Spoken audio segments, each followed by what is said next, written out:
Muy bien, estimados colegas, nos vamos con el CEP Lenguaje 2022-2023, segundo ciclo, preguntas 31 a 45. Pregunta 31. Lea el siguiente fragmento. Ahora me gustaría decir que amo a los poetas. Creo que los poetas son especiales. Y es más, todos los artistas son especiales. O incluso para ir más lejos, creo que el pensamiento de los artistas es especial por su falta de linealidad. Realmente creo que si el tipo de pensamiento caleidoscópico, opuesto al lineal, con el que los artistas se involucran, naturalmente fuera promovido más en todas las personas, tendríamos un mundo nuevo y mejor. Yo creo que con eso basta, por razones de tiempo. La pregunta es, ¿cuál de las siguientes afirmaciones corresponde a la tesis de la autora en el fragmento anterior?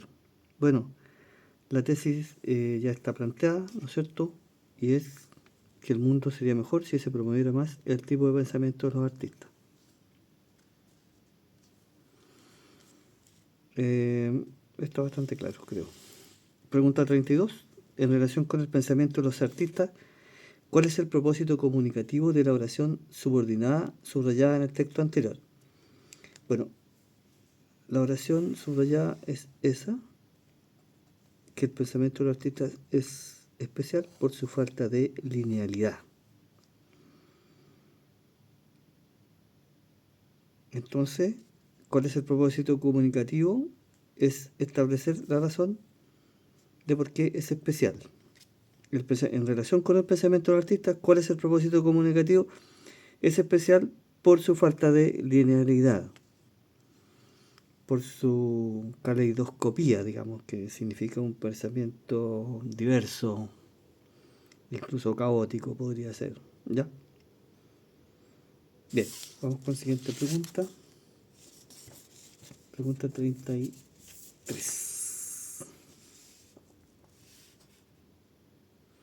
¿En cuál de los siguientes fragmentos del libro de Violeta y Nicanor de Patricia Cerda se presenta un problema de coherencia producto del uso de la conjunción adversativa pero? Bueno, lo que hace un pero es restringir, anular, lo que tú dijiste en la primera frase, ¿ya? Contradecir, limitar, anular. Lo expresado, por ejemplo, si digo, quiero ir al cine, pero no tengo dinero, ¿ya? Entonces limito, ¿ya? Eh, bueno, el pero es adversativo, ¿no es cierto? Y por eso, como decía, contradice, limita, exceptúa, contrapone, ¿ya? Lo dicho anteriormente. Siempre se había alojado en la casa del hermano de su padre, en la calle Cumin, pero esta vez no pensaba quedarse allí. Recorrieron juntos las escuelas primarias anulando a la nueva ley, pero era Nicanor el que buscaba trabajo. Este pero no tiene ningún sentido, porque no es adversativo, no está limitando, no está contradiciendo o contraponiendo lo expresado en la frase anterior. De tal modo que en este caso que hay problemas de coherencia. Por razón de tiempo no voy a analizar las otras alternativas. Vamos con pregunta 34. El pequeño Luis tenía 3 años y solo intentaba trabajar el cuero como veía hacer a su padre, pero tuvo un accidente y se hizo daño en un ojo. En su casa llamaron enseguida a un médico que lo trató como pudo y lo envió a París para que lo operasen. Apenas pudieron hacer nada, él perdió el ojo. Y peor todavía, la infección le pasó al otro. Y con solo 5 años se quedó ciego. Su padre se empeñó en que él llevase una vida lo más normal posible, por difícil que eso fuera a principios del siglo XIX. A su vez le enseñó a moverse por su pueblo con bastones que él se fabricaba. Y lo inscribió en el colegio local.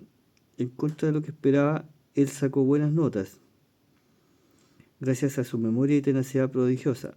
Pronto le ofrecieron estudiar en París, en una de las primeras escuelas para ciegos del mundo. ¿Cuál es la dificultad de coherencia presente en el segmento subrayado del cuento anterior?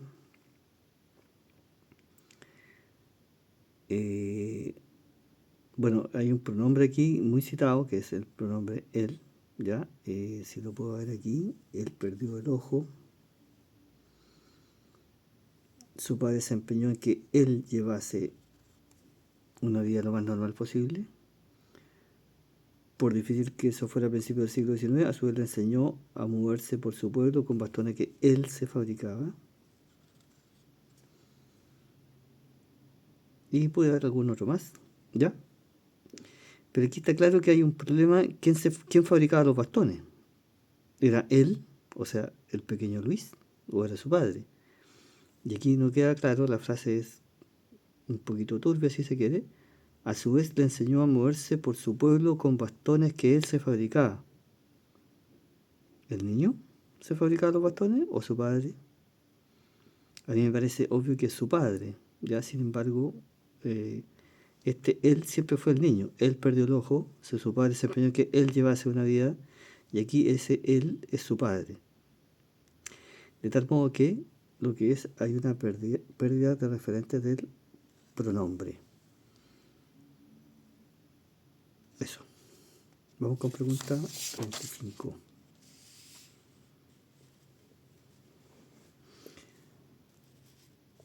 Bien. Lea la siguiente carta al director. Diario y Radio Universidad de Chile. Calentamiento global, señor Juan Pablo Cárdenas. He encontrado pertinente escribirle a propósito de su comentario el jueves 10 de diciembre, donde usted tocó el tema del calentamiento global y habló de la responsabilidad que le cabe a la humanidad y en particular a los países más industrializados para tomar medidas en relación con este grave y amenazante fenómeno. La auditora en cuestión contradijo su punto de vista y le explicó que, según nuevas teorías, el calentamiento global en realidad se debe a que el Sol está pasando por una etapa de extrema actividad, con explosiones que causarían un aumento de la temperatura incluso en nuestro planeta. Me he enterado por otras personas que esta y otras teorías similares están circulando en páginas web, en la internet. Personalmente no sé nada de astronomía ni de la vida y fenómenos en astros, estrellas y planetas. No me he informado sobre la actual actividad de nuestro Sol, pero de todas maneras soy desconfiado. Me parece extraño y curioso cuando menos que estas teorías aparezcan ahora, justo cuando una gran parte de la humanidad ha tomado y está tomando conciencia de los deterioros que ha sufrido nuestro planeta. ¿Cuál de las siguientes modelizaciones del fragmento anterior introduce una opinión? Bueno, las modelizaciones discursivas en general son palabras que expresan la subjetividad del emisor. Entre otras cosas, lo que hacen es permitir diferenciar, por ejemplo, hechos y opiniones. Manifiestan claramente la intención del autor. Entonces, para expresar una opinión, por ejemplo, una actitud, ahí, me parece.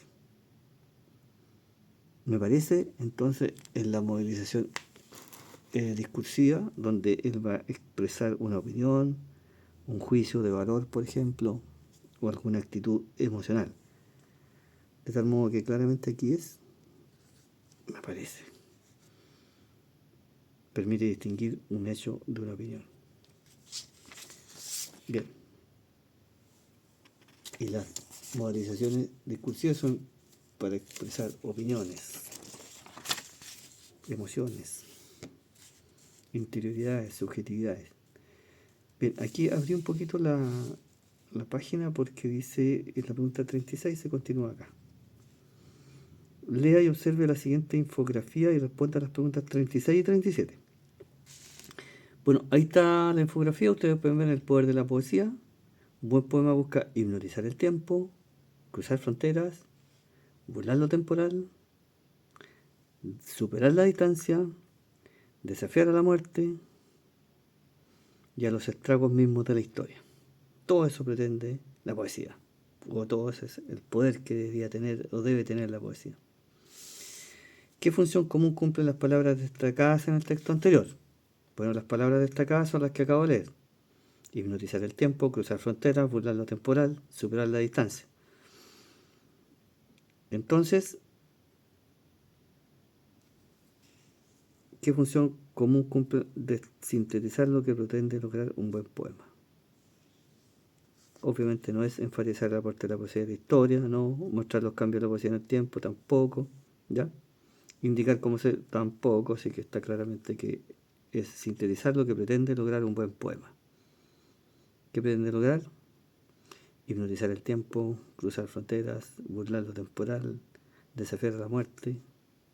Ese me faltó, estaba ahí. Desafiar a la muerte, molestarte y consolarte, superar la distancia. Bueno, claro. ¿Qué función cumple? Sintetizar lo que pretende lograr un buen poema. Según los elementos verbales y gráficos que se quieren representar en la imagen final de la secuencia. Y ahí nos dan algunas alternativas. La poesía tiene la capacidad de traspasar generaciones, la poesía hace comprensible la historia de la humanidad, la poesía intenta conquistar a los jóvenes en la actualidad. Bueno, la imagen a cual se refiere, la imagen final, yo veo aquí un joven o una joven con audífonos, escuchando música, y aquí veo generaciones anteriores traspasándole la poesía, traspasando la posta o la antorcha de la poesía a la generación joven. Entonces, naturalmente, la correcta es esa. La poesía tiene la capacidad de traspasar generaciones. Vamos con la pregunta siguiente, pregunta 38. En este texto no hay jerarquías entre mujeres. Elena Cafarena convive con Celia Cruz y Rosario Castellano, con Lucía Aymar o Juana Azurdi, con Anita Lizama, siendo el hilado que las une lo público como conquista y reconocimiento de sus identidades más allá del cuerpo y de su destino social. ¿Cuál es el propósito comunicativo de utilizar el modo indicativo de la oración subrayada del fragmento anterior? Bueno, el modo indicativo es convive, de convivir obviamente. Elena Cafarena convive con Celia Cruz y con Rosario Castellano y con Lucía Aymar. Todas estas mujeres conviven. Es decir, no hay una superior a la otra, no hay una que destacar más que las otras, ellas conviven. Por lo tanto, lo correcto es, como propósito comunicativo de convive, decir que existe simetría en la importancia que tienen las mujeres que mencionan. ¿Ok? Supongo que conocen a ellas. Elena Cafarena, gran educadora chilena. Celia Cruz, cantante de salsa, ¿no es cierto? Rosario Castellanos, no sé quién es. Lucía Aymar, gran deportista, argentina, casada con nuestro gran tenista Fernando González, qué sé yo. Anita Lizana, gran tenista, campeona de Roland Garros, etc. Bien, vamos con la siguiente pregunta, pregunta 39. Lea el siguiente fragmento. Alberto Bles Gana publicó la novela más lograda de ese periodo, Martín Rivas, el que concluyó con la aparición como folletín de El ideal de un calavera. Debido a la importancia de su obra, algunos de los principales críticos contemporáneos le han dedicado diversas notas en la prensa nacional. ¿Cuál es el propósito comunicativo de la oración subordinada subrayada en el fragmento anterior? Bueno, debido a la importancia de su obra. Esa es lo que está subrayado. Debido a la importancia de su obra, algunos de los principales críticos contemporáneos le han dedicado diversas notas en la prensa nacional. Bueno, entonces el propósito comunicativo de esa frase está claro: establecer la razón por la cual la obra de Bregana es analizada por los críticos. La importancia de su obra. Esa es la razón. Está clarísimo. Vamos con la siguiente pregunta. Lee el siguiente fragmento. Iba a añadir que el asesino debía conocer los movimientos de la señora Cluton, que normalmente asistía a una clase los viernes por la tarde, pero no estoy segura que aquello sea relevante. ¿Por qué la palabra subrayada posee un acento prosódico? Bueno, para distinguirla de quién, interrogativo, ¿ya? Entonces, está haciendo la función, pero el quién interrogativo llevaría tilde, ¿ya? En cambio, quién está actuando como pronombre, ¿ya? Entonces, porque cumple la función de pronombre y no de pronombre interrogativo. Esas dos alternativas nada que ver. Bien. Vamos con pregunta 41. Lea el siguiente texto y responda a las preguntas 41 o 42. En el colegio copiar puede tener algún sentido. Ahí se estudian tantas materias de escasa utilidad en la vida que el perjuicio de una copia se diluye fácilmente. Pero en la universidad, donde se supone que uno eligió la carrera que quiere ejercer, ¿qué sentido tiene presentar como suya la respuesta de los demás? ¿En qué sentido se avanza dando por cursadas y evaluadas materias de las que se sabe poco y nada? ¿No es mejor enfrentarse al espejo y saber lo que no se sabe para aprenderlo después? Copiar en la universidad no es un problema valórico, es una desinteligencia del que se cree más vivo que el resto. Es lucirse haciendo trampa en el solitario, un sinsentido por el que se engaña no es al profesor, que muy luego es capaz de detectar el original y la copia, sino a uno mismo, o peor aún, a los clientes, pacientes, colegas, alumnos futuros que el estudiante atenderá cuando reciba el título. Porque a la hora de operar, reparar un motor, construir un puente o terminar un artículo, el vecino de banco no va a estar ahí para soplar lo que no sabe. No es un azar que la palabra soplón también se use para designar a un traidor. El que sopla y el que copia se traicionan. Lo que no se aprende queda suspendido en el camino. La idea de que las notas son una especie de sueldo, una recompensa por portarse bien o mal, es absurda. La nota solo dice cuán cerca estás de manejar los conocimientos adecuadamente. La humildad de entenderlo es esencial para quien quiere ostentar o no una profesión. ¿Qué tesis se infiere del texto anterior?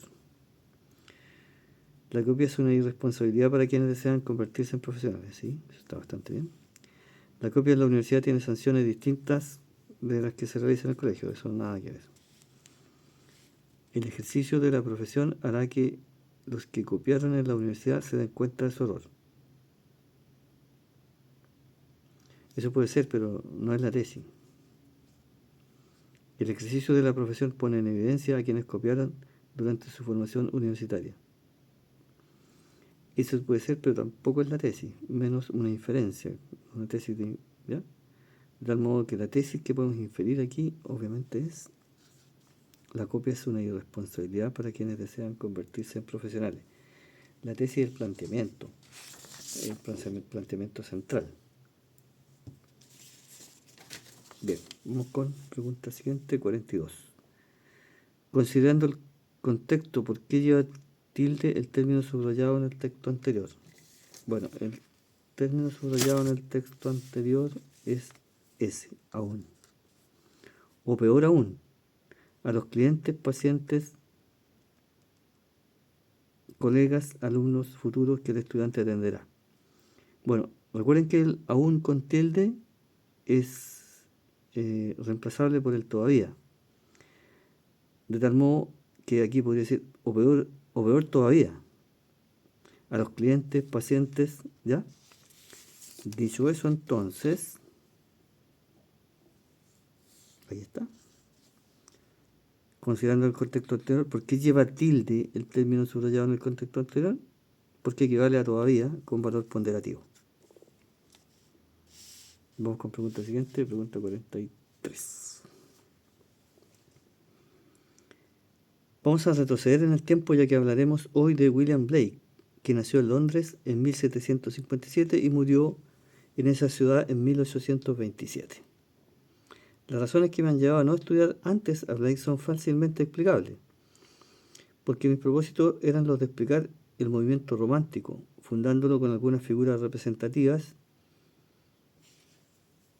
en Macpherson, el precursor, y luego en los dos grandes poetas Wordsworth y Coleridge. En cambio, William Blake queda no solo fuera de la corriente pseudoclásica de la corriente presentada, por elegir el término más alto, por pop, sino que queda fuera del movimiento romántico también. Es un poeta individual, y si a algo podemos vincularlo, ya como dijo Rubén Darío, no existe el Adán literario, tendríamos que vincularlo a tradiciones mucho más antiguas, a los herejes cátaros del sur de Francia, a los gnósticos del Asia Menor y de Alejandría de los primeros siglos de la era cristiana, y desde luego al pensador sueco grande y visionario Emanuel Swedenborg. De suerte que él era como un individuo aislado. Sus contemporáneos lo consideraron un poco como loco. Quizás lo fue. Fue visionario como lo ha sido Swedenborg. También, desde luego, y sus obras circularon poco en su tiempo. Además, se lo conocía más como grabador, como dibujante que como escritor. ¿Qué elemento permite al orador expresarse en forma clara y adecuada? Bueno, ahí están viendo las alternativas. Claramente, progresión temática, él va increciendo de algún modo para adentrarse en William Blake. Parte con cuestiones biográficas, por ejemplo, cuándo nació y cuándo murió y dónde. En Londres, y después va un increciendo literario, ¿ya? Justificando el estudio, ¿ya? Y argumentando y dando razones y dando a conocer a Blake y sus influencias literarias, ¿ya? Entonces él va en progresión temática. Obviamente tiene vocabulario variado, la información suponemos que es fidedigna. No así es un curso, estoy viendo aquí de Borges, con mayor razón. Pero, ¿qué elemento permite al orador expresarse en forma clara y adecuada? En este caso, la progresión temática. Nos vamos adentrando en el mundo de William Blake y más que nada en su mundo literario, en una progresión. Ok, vamos con pregunta 44 y penúltima. Lee el siguiente fragmento de una entrevista a Gastón Sublet. Supongo que lo conocen, falleció hace poco, entre paréntesis. Como el tiempo pasa, estamos en 2025 en este momento. Bueno, falleció este gran señor Sublet, yo creo que tenía unos 95 años por ahí, ¿ya? Bueno, ¿en qué está trabajando? Estoy escribiendo mis memorias, pero no en el sentido cronológico. Son episodios sueltos de mi vida que han sido significativos para mí, nada más. Por ejemplo, mi participación en la Revolución de mayo del año 68 en París, cuando era agregado cultural en Francia. Todo ese capítulo es muy interesante porque aporta una información muy pintoresca, además de que tuvo muchos aspectos parecidos al estallido social de Chile de octubre del 2019. Solo los nombres y lugares cambiaban. ¿Ha trabajado con más episodios? Sí, ahora estoy muy entretenido con otro capítulo que es sobre mi experiencia con Violeta Parra, desde que la conocí hasta que nos despedimos en el aeropuerto de París. No la vi y no la vi nunca más. ¿Adquirió un nuevo significado esa experiencia ahora que la repensó? No, yo creo que ya tengo bien pensado lo que ella significó en mi vida. Yo era director de programas de radio chilena, CB66, y ella entró a mi oficina sin anunciarse. Era una actitud muy invasiva. Y eso es muy significativo porque pensé, es el pueblo de Chile que entra en mi vida. Fue mi primer contacto con la cultura popular de mi país. Eso lo tengo claro. ¿Qué forma discursiva emplea el entrevistado para comunicar sus ideas? Bueno, él narra algunos hechos, como su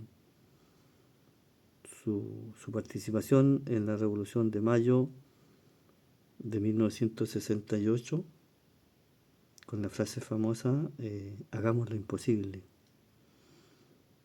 No es exactamente esa la frase, pero por ahí anda. Y obviamente su amistad con Violeta Parra, de la cual él ha hablado en muchas ocasiones. Bueno, lo que él entonces está narrando episodios de su vida. Entonces, ¿qué forma discursiva emplea el entrevistado? La narración. Cuenta cómo llegó Violeta Parra a su vida, ¿no es cierto? Una grande Violeta Parra, maravillosa, una poetisa excelsa. 45.